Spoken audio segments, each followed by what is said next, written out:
ici, vous voyez un document qui dit regard sur les produits honoraires. Il faut avant tout comprendre que vos placements qui génèrent des rendements peuvent être dans différents véhicules de placement. Donc, vous avez ce qu'on appelle les fonds communs de placement, qui est en réalité l'équivalent de si vous ouvrez un compte de courtage vous-même et vous allez acheter vous-même directement des titres boursiers ou des obligations du gouvernement ou des obligations de compagnie. Donc, quand vous achetez des parts de fonds communs, c'est vous achetez en fin de compte les parts d'un fonds qui, lui, va faire ça à votre place. Et chacun des fonds que vous achetez ont des mandats précis. Mais il va arriver, dans certains cas, comme dans un cas comme ici, qu'on voit que le client va détenir des fonds, mais il peut également détenir des titres, des actions directement à la bourse dans son portefeuille de courtage.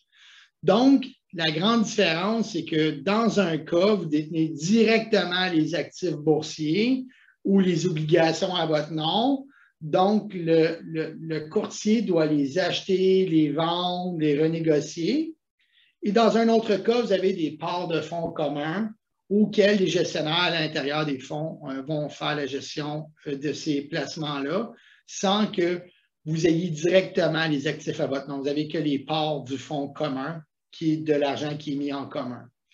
Quand on regarde un compte de courtage vraiment avec quelqu'un qui vous achète, il vous vend des titres boursiers, vous pourriez avoir différents types de frais, d'accord? Et qu'est-ce que vous allez avoir comme type de frais va être en fonction de l'entente que vous avez prise avec la personne. Donc, si on va ici, vous voyez, les conseillers honoraires peuvent facturer un taux horaire à l'heure. On voit ça moins souvent. Des frais fixes ou un pourcentage de l'actif géré. Donc, quand vous êtes avec un courtier en valeur mobilière qui achète et vend des actions pour vous, généralement, ce qu'on va voir, c'est soit il va vous charger un frais mensuel global sur l'ensemble de vos actifs, ou il va vous charger des frais transactionnels. À chaque fois que j'achète et je vends un titre, je vous charge, disons, 100 $. Donc, généralement, on va voir un peu plus la formule frais global, pourcentage sur l'ensemble des actifs gérés. Mais si vous vous ouvrez vous-même un compte de courtage en ligne pour vous acheter des titres boursiers, généralement dans des types de comptes comme ça qu'on appelle self-service, où vous vous suffisez vous-même en faisant les transactions, ça va être des frais par transaction et non un pourcentage sur l'actif géré. D'accord? Donc, il faut apprendre avant tout à reconnaître dans quel type de compte que vous êtes. La majorité des gens vont être davantage dans des fonds communs de placement. Donc, ce qu'on va regarder aujourd'hui, c'est la composition d'un frais commun de placement. Et également, ce qu'on va regarder aussi, c'est comment c'est présenté, puis qu'est-ce qui est le rendement et qu'est-ce qui va vraiment au conseiller en fin de compte. D'accord? Donc, quand vous allez en fin de compte dans un compte à honoraires, ce que ça vient dire, c'est que votre frais de votre fonds est séparé en différents frais. Donc, quand vous achetez un fonds commun de placement, puis vous achetez, disons, 100 parts à 10 $ pour votre 1000 $ d'achat, bien, vous allez acheter, disons, un fonds spécialisé en actions américaines, disons. Mais là, vous allez acheter des parts de fonds avec un frais, un coût pour la part. Et si vous payez 10 $ la part et vous avez 1000 $, vous allez avoir 100 actions. À l'intérieur de ça, par exemple, votre 1000 $ va être facturé à chaque année, mais ils vont vous facturer mensuellement un 12e sur l'ensemble de l'actif géré sur une base mensuelle. Et là, vous allez avoir deux types de fonds. Vous avez les fonds qu'on appelle à honoraires, qui sont les fonds de série F, ou que si vous achetez, admettons, moi, je suis un conseiller avec un cabinet Sun Life. Donc, quand vous faites affaire avec la Sun Life, c'est votre institution financière. C'est la place que le service vous est donné. Par contre, si je vous prends un fonds de chez RBC ou de chez BMO, parce qu'on peut faire ça, bien, ça reste que le fonds chez BMO, chez RBC, ce n'est pas l'institution financière. Ça, c'est une société de fonds. Donc, vous allez vous rendre compte que, pas parce que vous êtes, disons, chez Desjardins, que vos fonds de Desjardins, c'est exactement la même institution. Non, il y a Desjardins, l'institution financière, et vous avez Desjardins, la société de fonds qui génère les rendements. C'est deux entités à part. Donc, des fois, Desjardins, vous allez voir ça partout, mais c'est parce qu'en fin de compte, vous avez des fonds de Desjardins vendus par l'institution financière Desjardins. Mais vous pourriez aussi avoir des fonds de chez Desjardins et avoir, je veux dire, être chez Desjardins comme institution financière et avoir des fonds d'une autre société qui ne s'appelle pas Desjardins. Dans un cas comme ça, ce qu'il faut savoir, c'est que la gestion des placements est une partie du frais de gestion dans votre fonds. Et cette gestion des placements-là, c'est la société de fonds, le fonds que vous achetez, qui va vous charger ça à l'interne. Donc, ce frais-là, vous n'allez pas le voir facturé. Il va être pris à même le rendement de vos placements. Donc, si, admettons, vous êtes chez Sun Life et je vous ai pris un fonds de chez BMO, Gestion mondiale d'actifs, bien, dans ce cas-ci, le 0,8 % qui est un exemple, s'en va directement à BMO. Donc, votre conseiller chez Sun Life ne recevra pas d'argent de ça. Ça, c'est vraiment l'argent pour générer le rendement. Les frais d'exploitation et les taxes sont d'autres frais qui ne sont pas connus à l'avance et qui sont audités en fin d'année. Donc, quand on regarde le ratio de frais de gestion audité de fin d'année, bien là, si je vous ai pris des fonds chez BMO, j'ai pris un fonds qui s'appelle, mettons, BMO 123, bien là, vous avez le 0,8 % de frais de gestion de placement qui ça, est déjà connu à l'avance. Mais quand on regarde les frais d'exploitation et les taxes, ça va donner le ratio de frais de gestion à la fin de l'année globale, audité, que BMO a pris pour se payer en fin de compte et payer ses frais d'exploitation, ses impôts. Donc, ce frais-là, c'est un frais qui n'a pas rapport avec votre institution financière directement, avec votre conseiller ou avec le cabinet avec qui vous faites affaire. Et là, quand vous êtes dans un compte honoraire, c'est là qu'il faut rajouter, bien entendu, le frais d'honoraire pour l'institution financière, comme dans le cas d'ici, l'exemple, c'est Sun Life. Et là, il faut avoir une entente ensemble. Parce que sinon, le conseiller ou la Sun Life, qui est l'institution, qui est là pour vos transactions et le conseiller pour vous guider, s'il n'y a pas le compte honoraire en supplément, lui, il ne recevra rien. Les gens vont travailler gratuitement. Donc, quand vous êtes en gestion privée, dans des banques, dans des institutions financières, il faut regarder c'est quoi mon compte honoraire qui est facturé. Combien vraiment que je paye de ce côté-là? C'est là que vous allez voir si c'est vraiment privé ou si vraiment on a fait un effort pour vous les couper. Parce que vous soyez dans plusieurs institutions financières, vous pourriez être, admettons, chez Sun Life, chez Valeurs Mobilières Desjardins, vous pourriez être chez Industriel Alliance, vous pourriez être également chez BNI, Banque nationale, mais on peut tous les conseillers de ces institutions-là vous vendre le même fonds de chez BMO, Gestion mondiale d'actifs, ou de chez Fidélité, ou de chez Dynamique.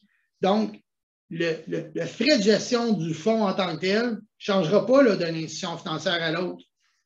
C'est le compte honoraire qu'on facture pour les services qui, ça, peut être négocié. Si vous n'avez pas ce genre de compte-là, avec un honoraire que vous voyez qui est facturé à part à tous les mois dans vos comptes, bien, ça veut dire qu'il y a des fortes chances que vous soyez dans des fonds de série A. Les fonds de série A, c'est qu'est-ce qu'on vient de dire, c'est que c'est exactement le même fonds que dans la série F, mais c'est déjà négocié à l'avance c'est quoi le compte honoraire qui va être enlevé pour que si vous êtes, disons, à la Sun Life reçoit ce montant-là et qu'elle en donne une partie au conseiller. Donc, quand vous êtes en série A, finalement, généralement, bien, cette commission de suivi-là, qui ne s'appelle plus un compte honoraire, mais une commission de suivi, vous n'allez pas la voir facturée comme une transaction à tous les mois. Et c'est un frais qui va être pré-négocié à l'avance dans le fonds. Et généralement, ça va être le même frais, le même montant que va charger autant à quelqu'un qui a, disons, 1 000 $ comme quelqu'un qui a 1 million de dollars. Donc, généralement, si vous êtes dans des fonds de série A où vous ne voyez pas un honoraire facturé à part, il y a des fortes chances que vous ne soyez pas en gestion privée. Donc, si ici, dans cet exemple, on vous chargerait dans le compte honoraire 1 % taxable, bien, on arriverait exactement au même 2,26 % de ce côté. dans le fonds de série A. Donc, autant dans l'un que dans l'autre, on a le même frais. Si on veut payer moins cher dans la série F, il faudrait dans ce cas-là que le conseiller ou l'institution dit, ben oui, je vends le fonds de série A avec 1% d'honoraires, si on peut dire, pris automatiquement. Bon, on va vous le charger séparément, puis on va vous couper ça, disons, à 0,8% à la place. Et là, c'est là que la gestion privée avec votre institution financière est calculable. D'accord? Si on retourne ici dans le ratio des frais de gestion, c'est également le même exemple. Donc, vous voyez ici qu'il y a une commission de suivi ou un compte honoraire. Il y a la gestion des placements qui va à la société de fonds. Vous avez les impôts, les frais d'exploitation.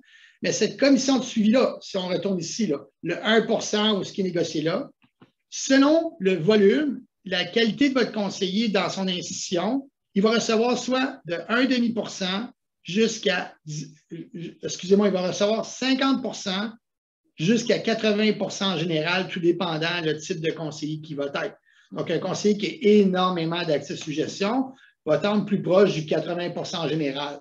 Donc, si vous êtes en fin de compte dans une série A et qu'il y a 1% qui est facturé à la base et que votre conseiller avec son institution financière a une entente de 80% de partage, bien, dites-vous que il y a 80% du 1% que vous payez à tous les mois qui va dans les poches du cabinet de votre conseiller. Et si jamais, à la place, ben, il décide de vous le couper et de vous le mettre à 0,75% parce que vous avez beaucoup d'actifs avec, et que son entente est 80% avec son institution, il va recevoir 80% du 0,75%. Donc, généralement, la transparence pure, c'est les fonds de série F à honoraires. Comme ça, vous pouvez vraiment voir qu'est-ce qui est vraiment facturé pour les services de votre institution financière.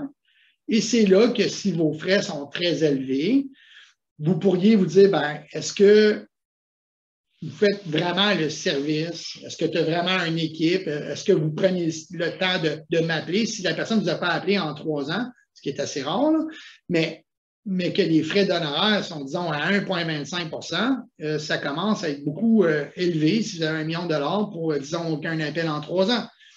Il faut savoir, par contre, qu'on ne peut pas le mettre à 0% non plus parce que l'institution financière, comme le courtier, ils doivent se séparer de quelque chose. Donc, je vais juste aller sur un outil Morningstar, qui est un site web qui n'est pas payant, en fin de compte. Morningstar, c'est un site de cotation de tous les fonds que vous pouvez acheter au Canada. Donc, que ce soit des fonds de chez BMO, Desjardins, Industrielle Alliance, Sun Life, RBC, si vous avez votre code de fonds, vous êtes capable d'aller comparer ce fonds-là face à d'autres fonds, aller voir ses performances globales, son ratio de frais de gestion. Des fois, il y a des petites erreurs, mais ça reste que c'est quand même assez rare. Donc, ici, on va prendre l'exemple, disons, d'un fonds Sun 105. C'est un fonds d'actions américaines. Là, vous voyez, il est en série A. Pas en dollars US, dollars canadiens, même si c'est des actifs américains qui à l'intérieur. Donc, ça, vous achetez ça avec des dollars canadiens. Morningstar.ca. Vous avez une zone de recherche ici. Si vous connaissez votre code de fonds, donc, vous voyez, mettons, sur votre LB, vous avez le Sun 105, qui est un fonds d'actions américaines. Dans ce cas-là, ici, le Sun Life MFS US Grow A, vous allez ici, vous le sélectionnez. Là, vous voyez que c'est un fonds de série A. D'accord? Ce fonds de série A, juste un instant.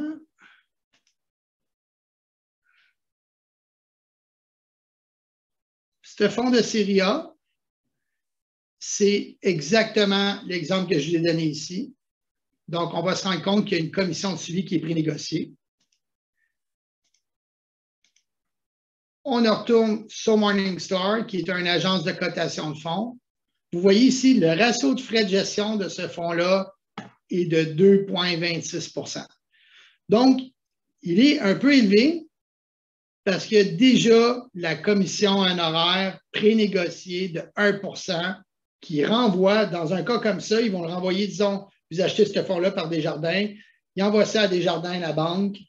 La banque Desjardins, eux, se prennent une partie, ils leur donnent une partie aux conseillers si vous êtes vraiment en gestion privée, disons, avec un cabinet. Des fois, si vous faites directement affaire avec l'institution financière, là, style en succursale, ben là, votre conseiller, il n'est pas en horaire, il n'y a pas une partie de ça, il est payé à l'année avec un salaire. D'accord? Donc, à partir de là, quand vous allez voir ce fonds-là, les gens vont souvent se poser la question, mais ce fonds-là, Kevin, qui a 2,26 de rendement, on va aller voir. Je ne sais pas pourquoi les rendements ne veulent pas sortir. Des fois, il y a des petites erreurs sur Morningstar. On va aller voir un autre fonds pour le plaisir. FID, disons, 22,06. Des fois, vous allez avoir des fonds qui s'appellent en série B. Série B, série A. Généralement, ça va être le même principe. Toutes les institutions financières, les sociétés de fonds, des fois, peuvent travailler différemment.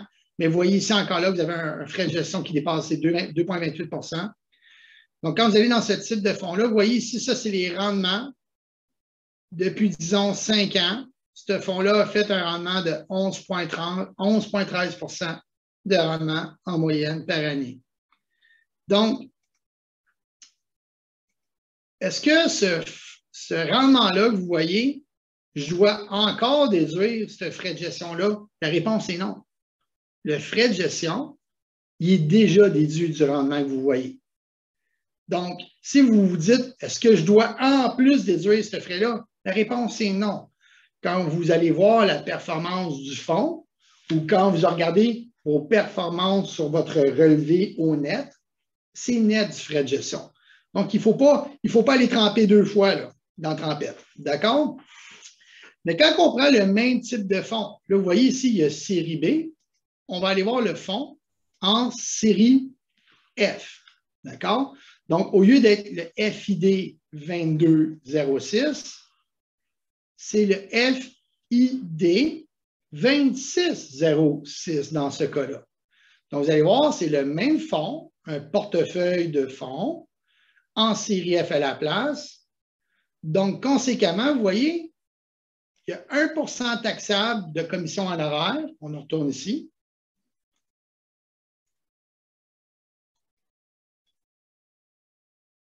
Qui n'est plus là parce qu'on est dans le F. Donc, conséquemment, le frais de gestion va baisser. Donc, quand on retourne sur Morningstar, vous voyez que le même fonds, il y a 1,16. Pourquoi? Parce qu'il y a 1 % taxable qui n'est plus là. Donc là, ce qui manque dans le rendement ici, là, vous voyez que le rendement sur 5 ans, il est de 12,37 au lieu de 11,13. C'est très simple. Il manque le frais de courtier avec votre institution financière. Et quand vous êtes en série F, qu'on décide de vous le réduire ou pas, ben c'est là, dans un cas d'un fonds comme ça, qu'il faut négocier avec vous votre frais de courtier.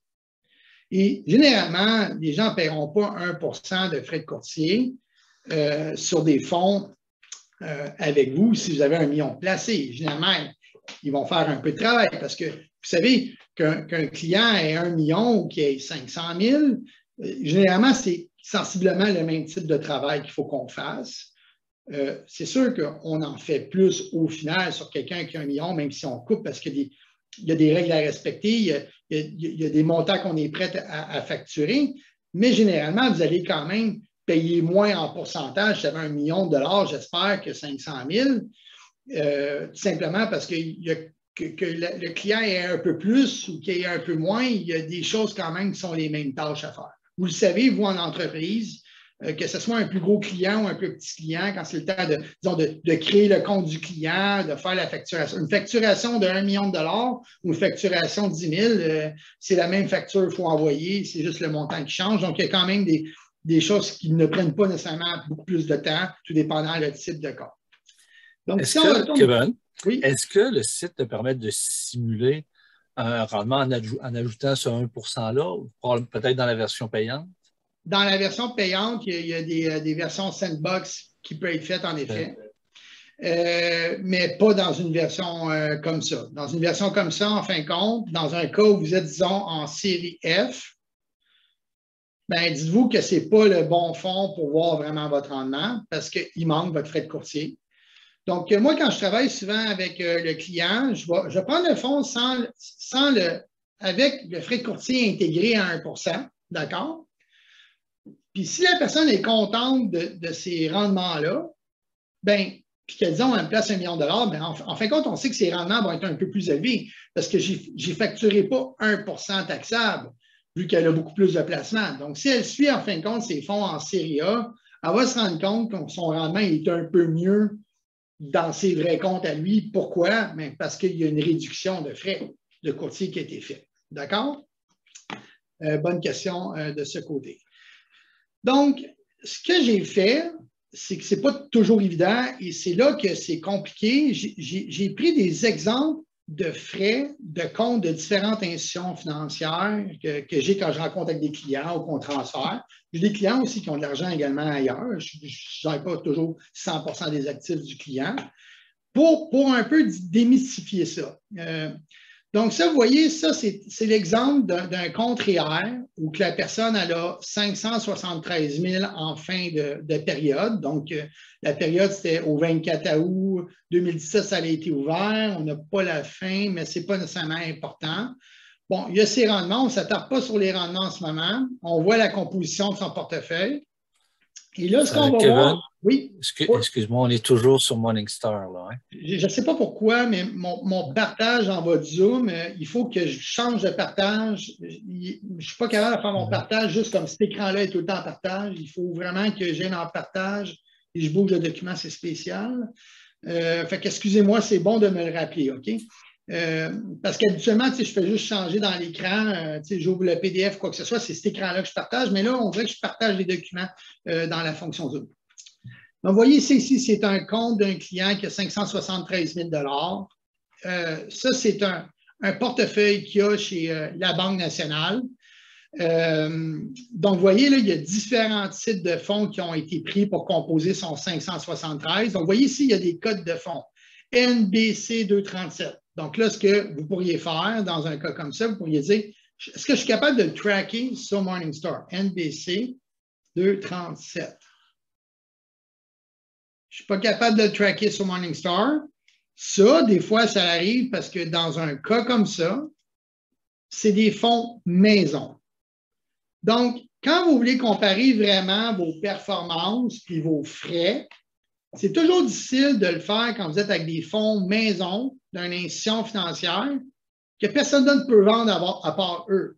Donc, il y a comme une certaine transparence qui est un petit peu plus dure en comparaison parce que si on prend un fonds autant chez Banque nationale que chez Sun Life ou chez BMO, on peut vendre, un fonds qui est vendable à tous, c'est plus facile de comparer vraiment le frais. Parce qu'on dit, pour si chacun on prend ce fonds-là, combien je vais te charger? Mais quand on a des fonds maison que personne d'autre peut vendre, ça devient un petit peu différent. Des fois, ils vont dire nos frais de gestion sont très bas. Oui, mais il n'y a que vous qui pourriez le vendre.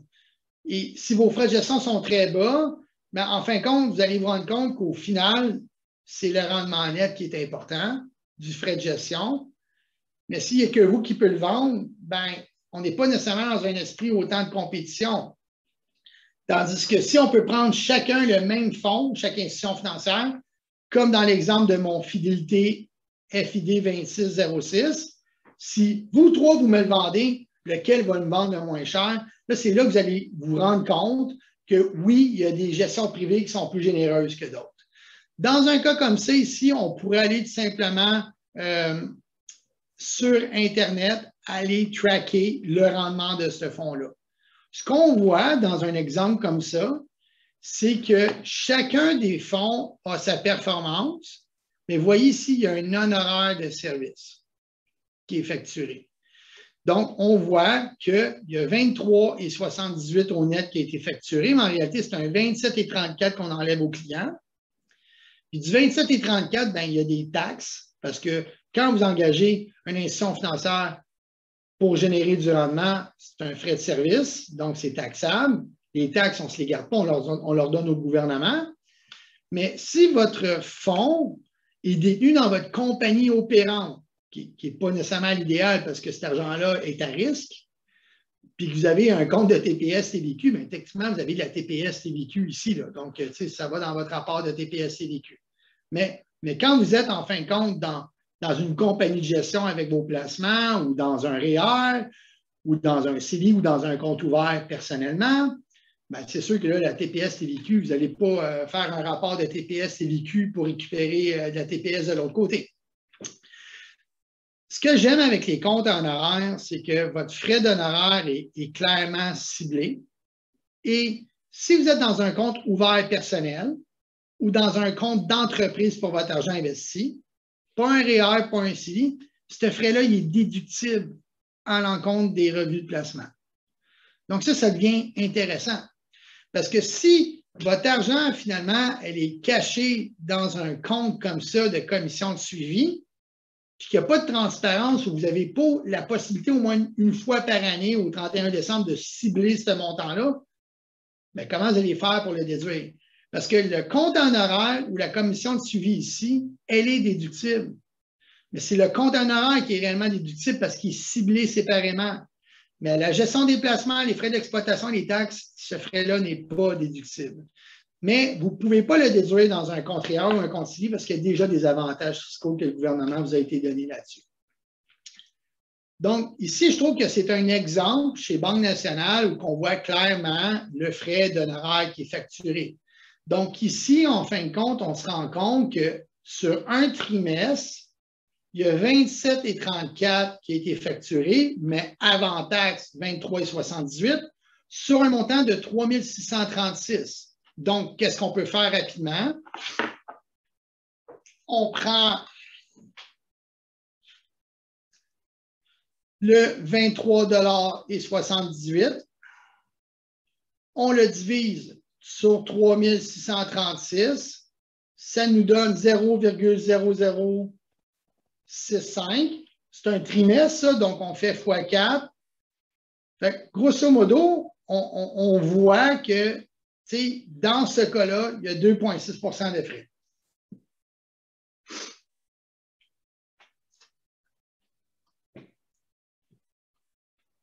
Et là, c'est là que vous pouvez vraiment comparer. Donc, si une institution vous dit, ben moi, je vous charge 0,75 % de frais d'honoraires, vous faites votre calcul comme ça, vous le voyez, il est à 1,25 % pour le même fonds. Et là, c'est là que vous comprenez que pour le même fonds que vous achèteriez peut-être ailleurs, vous auriez moins de frais à payer. Mais aussi, est-ce que vous allez avoir moins de services? C'est ça qu'il faut tout mettre en compte.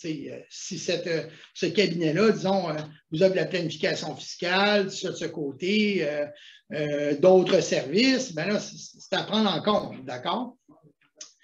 Là, ici, on a un autre exemple, c'est chez Desjardins. Ici, on a un compte d'1 118 000.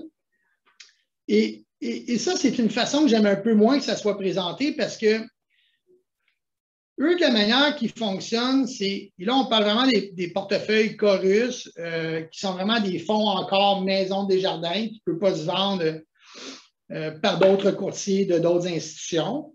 Tandis que le FID 2606 ou le SUN 105 que je vous ai montré tantôt, c'est un fonds que si votre conseiller dans votre institution est dans une plateforme de représentants d'épargne collective ouvert, il va pouvoir vous le vendre. Dans un cas comme ça, ce que j'aime moins, c'est que oui, ils vont donner un rabais aux clients parce qu'il y a quand même $1 million, mais ce qu'on va voir, c'est qu'ils vont redonner une ristourne de rabais. Donc, on ne sait pas exactement facilement quand on regarde c'est quoi le frais global que tu nous charges dans ce fonds-là. Donc là, il faudrait aller sur le site de Desjardins, trouver le portefeuille Chorus, aller voir c'est quoi le ratio de frais de gestion global ici, savoir c'est quoi qu'ils prennent en général comme commission de suivi à la base, puis là, il faudrait déduire ce rabais-là. Donc, ça devient difficile si vous êtes dans un compte ouvert qui n'est pas REER CELI, de vraiment comprendre c'est quoi vraiment le frais que je paye à l'institution pour le service. On ne parle pas du frais de gestion pour générer le rendement. On va revenir tantôt là-dessus, mais vraiment le frais pour le service. Donc, dans un cas comme ça, c'est une façon que j'aime moins de fonctionner parce que si vous avez de l'argent qui est autre que REER et CELI, ça devient compliqué de trouver tout le temps. Donc, il faut écrire à l'institution, ils vont vous cibler. Des fois, dans des rapports de fin d'année, vous allez l'avoir plus facilement inscrit, mais ce n'est pas toujours le cas. D'accord? Donc, ici, on continue. Donc, on voit ici, c'est toujours le même compte. Encore là, vous voyez, il y a des rendements dans ce compte-là qui sont illustrés. Ce compte-là, ici, on dit, bon, vous avez un rendement moyen de, je ne sais pas si on le voit dans cet exemple-là ou si je l'ai enregistré, mais si vous voyez un rendement en début de relevé, bien, votre rendement, il tient compte des frais qui ont été enlevés. Ça, il faut garder ça à la tête, là. Il ne faut pas les enlever en plus. Ici, on a un autre exemple qui est, je trouve, très compliqué d'Industrielle Alliance, mais encore là, ça n'a rien à voir avec l'Industrielle Alliance. On va parler de fonds distincts. Et ça, c'est des fonds qui peuvent vous être vendus par des courtiers en assurance de personnes parce que c'est des fonds qui vont rajouter des garanties. Une bonne façon de le savoir. Ici, vous voyez, le fonds a un crédit rentier puis un bénéficiaire. Donc, le compte a ça. Donc, ça veut dire que c'est un fonds de placement, mais sur des règles de rente d'assurance. Un peu compliqué. Dans un cas comme ça, ici, on voit, il y a les rendements moyens. Bon, sur un an, 8,65 %, depuis la création, 7,53 %. Ça va tenir compte des frais. Et quand on voit ici, dans un cas comme ça, on voit qu'il y a des garanties d'échéance qui sont rajoutées sur les fonds. Donc, ici, on voit certains de votre argent, on garantit 6 741 à l'échéance. Ça, c'est l'échéance en 2086, qui est dans longtemps. Sur 10 441, donc, s'il y a un crash et que votre argent vaut moins, disons, à l'âge de 2086, ils vont vous garantir un montant minimal. Ici, c'est un autre type de garantie qui va garantir plus, en fin de compte, à l'échéance, comme au décès, que dans un cas ici où on garantit moins. Au final, ce qu'il faut comprendre, c'est que ces fonds-là ici ont des frais de gestion. Ce n'est pas un compte en honoraire, donc vous n'allez pas avoir de frais d'honoraires de l'institution financière facturés vraiment pour les services. Vous n'allez pas être capable de le voir. On ne voit pas ça dans des fonds distincts. Donc, si on regarde ici le 34 400 FAR, bon, admettons ce fonds-là, disons 2 % de frais de gestion. Mais là, vous n'allez pas être capable de voir c'est quoi votre frais de courtier directement dans votre relevé. Et là, ce qu'on voit en plus de ça, c'est que ce fonds-là a des frais supplémentaires qui ne sont pas les frais d'honoraires pour les garanties que je vous ai montrées. Donc là, quand on commence à calculer tout ça, là, on peut comprendre que peut-être que nos frais vont dépasser les 3,5 % dans un cas comme ça. Donc, dans un cas de même, il faut dire, bien, non seulement il y a le frais qui s'en va à l'institution financière pour mon service, mais est-ce que ces garanties-là valent vraiment ce que je paye pour? Est-ce qu'on me les explique? Est-ce que j'y tiens vraiment? Souvent dans des cas, c'est pas très bien expliqué ou la personne ne voit pas finalement autant d'avantages. Donc, c'est de l'argent qui part, ça, sur chacun des fonds pour des frais d'échéance qui peut-être n'auront pas autant d'impact que vous voulez. Donc, il faut être juste conscient de ce que ça vaut la peine de payer une garantie supplémentaire sur un véhicule automobile. Certains vont le voir, mais si vous la payez et vous ne la comprenez pas, cette garantie-là, puis finalement, vous trouvez qu'une valeur à neuf, ça ne sert à rien pour vous, bien, peut-être vous re-questionnez est-ce que je veux ce type de fonds-là avec des frais supplémentaires. Et il faut faire attention, et là, c'est là qu'on va arriver, c'est que tous les fonds que vous achetez, autant que ce soit des fonds distincts avec des garanties à l'échéance, ou des fonds, comme je l'ai montré, certains de ces fonds-là existent avec des structures de frais supplémentaires si vous sortez. Et généralement, ce que vous voulez avoir, c'est des fonds que si vous décidez de sortir les fonds, vous n'allez pas avoir un frais supplémentaire à la sortie à payer. Donc, oui, vous payez votre frais de courtier au conseiller dans le ratio de frais de gestion sur les actifs globaux pour le service. Mais il y a des fonds supplémentaires qui peuvent se vendre le même fonds, mais avec un frais de sortie sur si vous quittez la société de fonds, soit dans les 6 premières années ou dans les 3 premières années. Donc, on appelle ça des frais de souscription différés. Ça, je vous dirais que si vous êtes quelqu'un avec beaucoup d'investissements, techniquement, vous ne devriez pas avoir ce type de fonds-là, avec des frais de sortie en plus, si vous n'avez pas respecté la durée de temps que vous êtes resté dans la société de fonds auquel les fonds ont été achetés.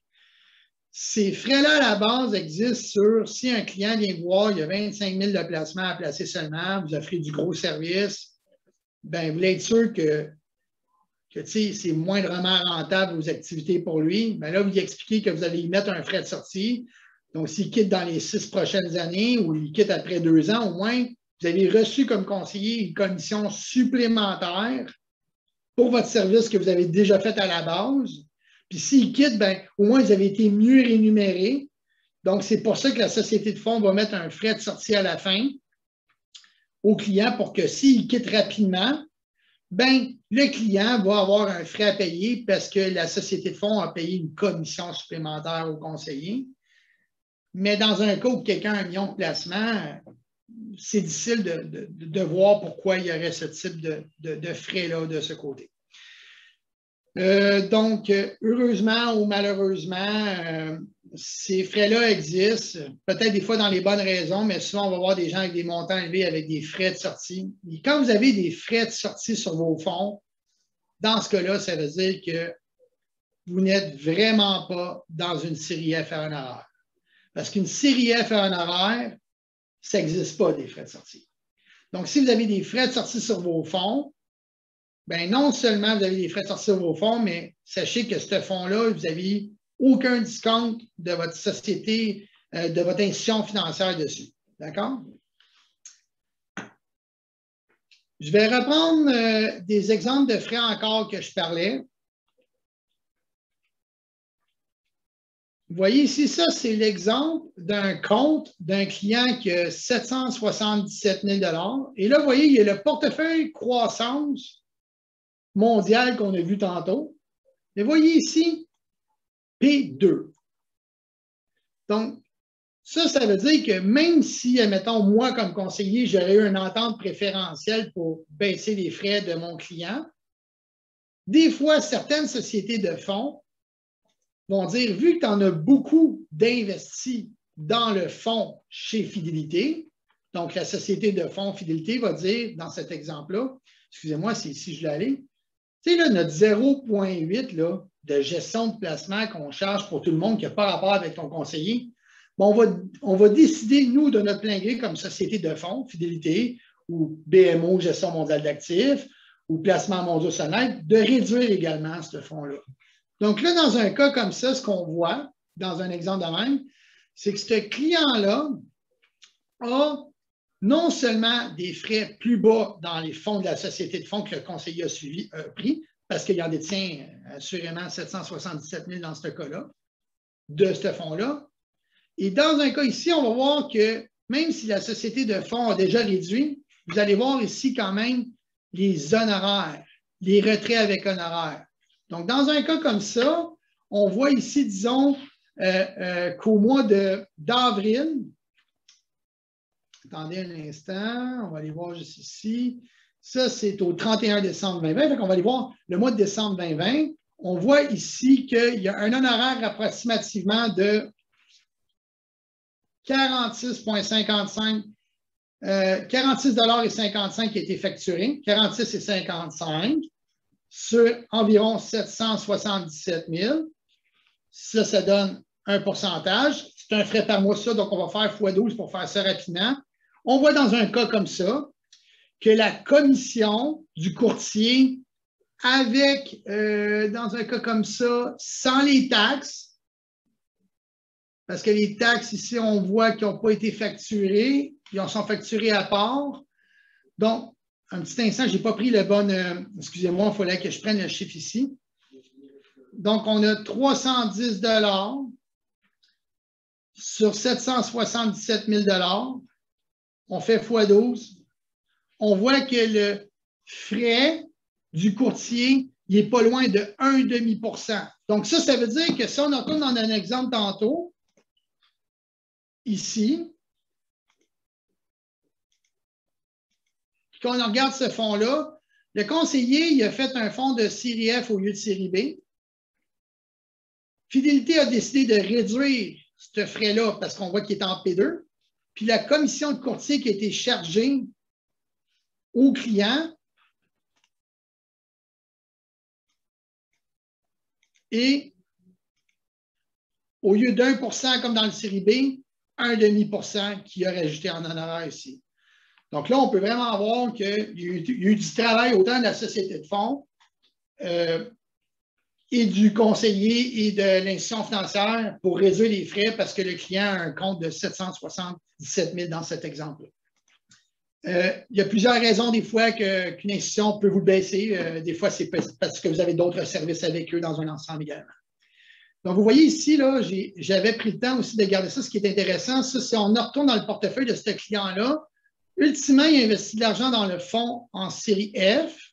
À un moment donné, Fidélité l'a changé dans le même fonds en P1 parce qu'il y avait plus d'argent. Ça, c'est antérieurement avec ses dépôts, ses rendements. Puis là, maintenant, il est tout rendu dans la P2. Donc, on voit vraiment qu'au fil du temps, il a évolué dans son frais de gestion avec la société de fonds de ce côté. Juste voir ici encore mes exemples. Parfait, ça, c'est bien.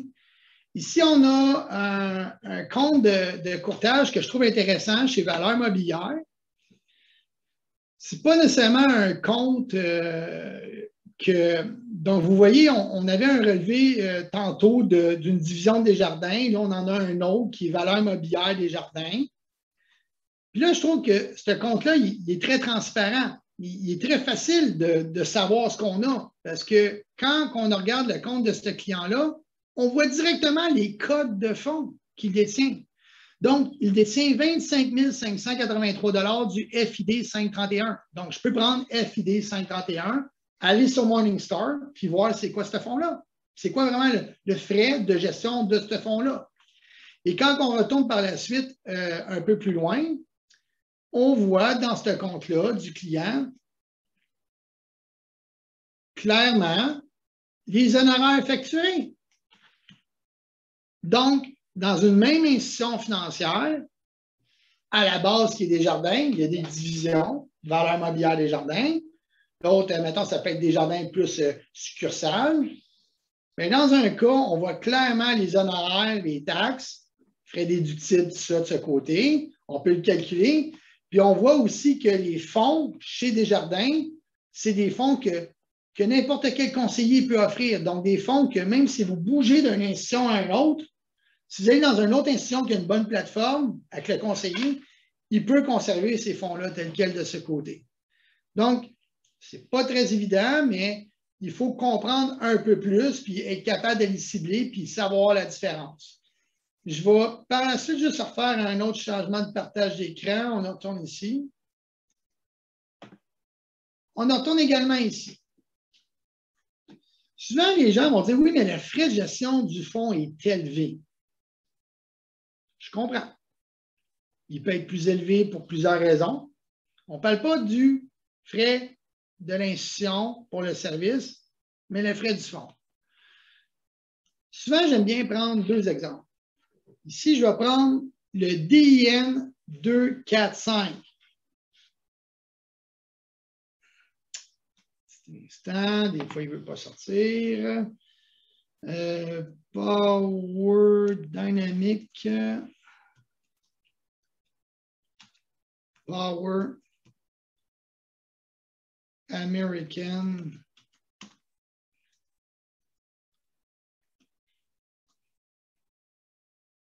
American Growth.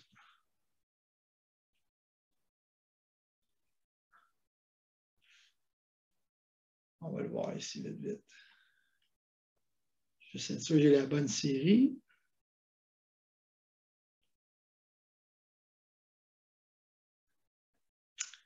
c'est pas la F de ce côté. On va y aller ici comme ça. Dans une recherche Google. On va aller sur Whitechat, qui est comme un Morningstar, mais que j'aime un peu moins, mais des fois, je trouve, pour une raison disons, qu'il y a un bug, on ne le trouve pas.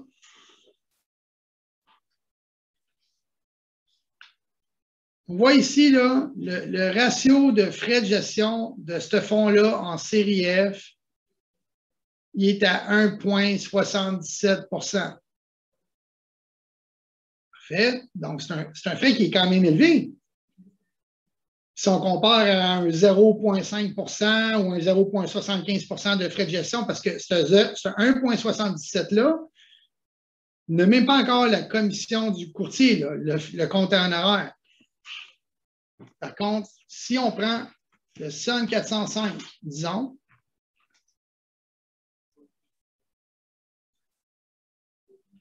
puis on va le voir dans le white chart,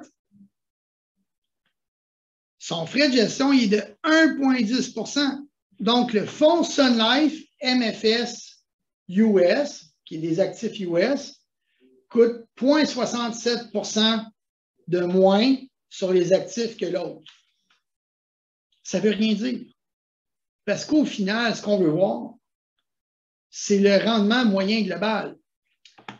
Donc, si on regarde, disons, le Sun 105 ou le Sun 405 dans un cas comme ça, un petit instant, j'essaie juste de voir. Ça ne va pas bien pour notre formation. Il faudrait que je fasse mon upgrade. Un petit instant.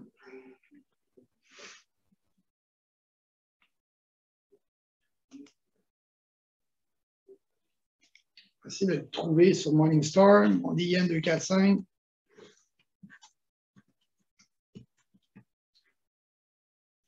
Je vais juste faire ça vite. Et voilà. C'est le bon ici. Bon, parfait. On a quelque chose de mieux que je peux faire. 1,67 de frais de gestion. Ça, c'est pas rapport avec la commission de suivi du courtier. Ça se rajoute en top. Puis l'autre, il y a 1,10 % de frais de gestion. Puis là, on va vous dire, ouais, mais l'autre, son frais, il est vraiment plus élevé. Vous payez trop cher de frais. On a des frais à 1,10. Oui, mais regardez, le rendement net sur 5 ans de ce fonds-là, d'actions américaines, net du 1,77, il est de 33,68 %. Là, je sais que vous allez trouver ça élevé. C'est un fonds d'actions américaines à forte croissance. Les 5 dernières années, disons que ça a été bon. Mais vous voyez, sur 10 ans, il est de 23,28 %. Donc, si on regarde le fonds Sun Life ici, puis qu'on compare, bien, sur 5 ans, on a 22. Sur 10 ans, on a 20,58. Donc, même si le frais de gestion il est moins élevé dans le fonds de la Sun Life, c'est le rendement net du frais de gestion du gestionnaire qui compte. Si vous allez, disons, dans une boucherie, puis vous payez 10 $ la livre la viande, et dans l'autre, c'est 11 $ la livre par la livre la viande, dans l'autre boucherie, bien, il y a une place que vous payez moins que l'autre. Mais vous n'allez quand même pas demander c'est quoi ta marge que tu fais sur moi. Vous n'allez pas aller faire affaire avec le boucher qui fait le moins sur vous. Vous allez aller avec le boucher, en fin de compte, qui vous donne le meilleur prix pour la même qualité de viande. S'il est capable de faire plus sur la livre dans ses poches que l'autre, peut-être parce qu'il gère mieux ses choses derrière. Donc, ce qui est important, c'est que ce fonds-là, comme un autre, là, de qui vous allez l'acheter, puis combien ils vont vous charger pour l'acheter, c'est là vraiment que l'économie est à faire. Mon exemple n'est pas parfait parce que c'est sûr que ce fonds-là de MFS Sun Life, c'est peut-être un fonds moins agressif en actions américaines. C'est un peu le cas. Il y a peut-être 75 titres, mais ça reste que ce n'est pas juste le frais de gestion dans le fonds qui compte. Non, c'est le rendement du frais de gestion dans le compte qui compte. Donc, si on compare deux fonds qui ont des actifs assez similaires, puis que l'un vous donne moins net du frais de gestion, puis que c'est la même affaire que l'autre, bien, c'est pas vraiment le frais de gestion, on regarde, c'est le rendement net du frais de gestion. Puis après ça, c'est toi, en tant que courtier, tu vas me le vendre à combien? Tu te prends 0,75? Est-ce que tu vas te prendre 1 % sur mes actifs gérés? C'est là la discussion à savoir qu'est-ce que tu vas m'offrir comme service. Parce que le rendement dans le fonds en tant que tel, il pourrait être à 6 %, mais si c'est les mêmes actifs généralement, mais qui dégagent mieux au net, il est où vraiment autant le problème? C'est là la question à se poser. D'accord? je vais juste continuer ici. Il y a ce qu'on appelle les frais de gestion. Mais quand vous êtes également dans des comptes qui ne sont pas dans des REER ou des CELI, il faut savoir que le type de compte que vous avez. Donc, quand vous avez un compte, disons, à courtage, avec quelqu'un qui achète, qui vend tout le temps des actifs, des actions à la bourse, tout ça, puis vous êtes dans un compte ouvert ou un compte d'entreprise, il y a la notion que je fais du gain, je fais des pertes, mais à la fin de la journée, c'est si j'ai fait un rendement, je fais combien de rendement versus combien j'ai d'impôts à payer sur mon rendement dans l'année en cours. Donc, les impôts étant une sorte de frais, est-ce que la façon dont le gestionnaire de votre argent dans un compte ouvert ou un compte d'entreprise qui n'a pas d'avantage fiscal sur les rendements, si je fais 10 avec un, 10 avec l'autre, mais c'est quoi vraiment que tu me génères en termes d'impôts au fil du temps? C'est quand même une notion importante. Parce qu'au final, c'est votre rendement net des frais, mais aussi des impôts là, qui donnent le final dans vos poches. Donc, si vous avez de l'argent qui n'est pas dans des comptes ouverts ou des comptes...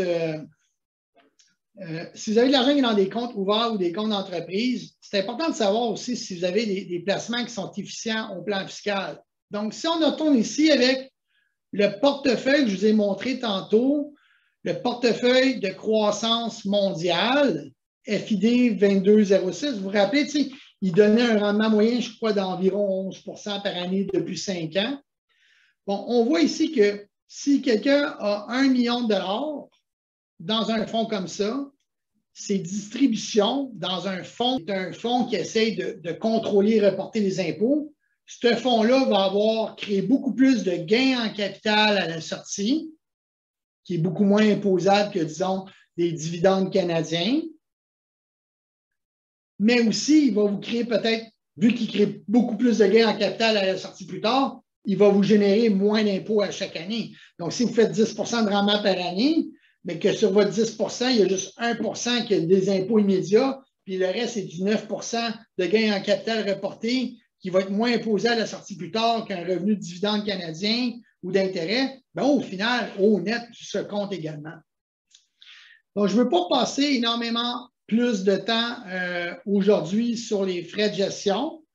Je crois que j'ai expliqué quand même en général que ce n'est pas facile, mais il faut comprendre qu'au final, vous avez le fonds qui charge des frais, puis c'est son rendement net qui compte. Puis après ça, c'est combien mon institution me charge pour me servir. Puis c'est quoi les impôts générés au final dans ça, si je ne suis pas dans un compte REER et CELI, qui fait au final votre performance globale nette.